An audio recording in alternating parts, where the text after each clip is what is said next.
Assalamualaikum. I'm Aasma Hashmi, lecturer at University for Women and also Empress Scholar at University of Karachi. Here I'm representing the company Dal Bioscience.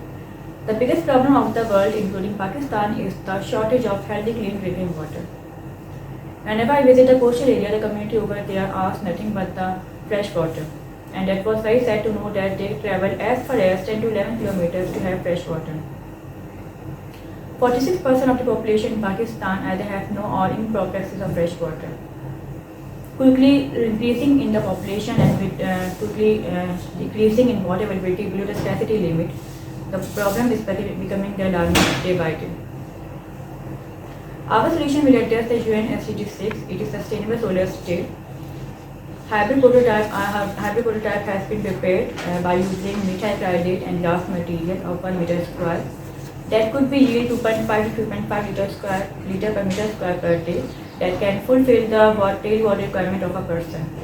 It costed 15,000 rupees, and this cost could be reduced by 80% if it will be prepared in bulk quantity.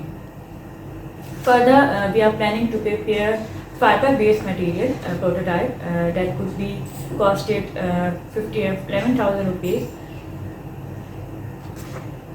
The cost per liter of the water would be 7 to 15 rupees per liter, and that cost is very low as compared to the water which has been obtained by the RO plants and distillation units, that is 15 to 30 rupees per liter.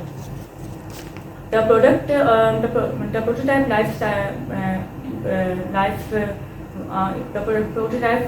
life is 1 year. It is cost effective, user friendly with no low maintenance.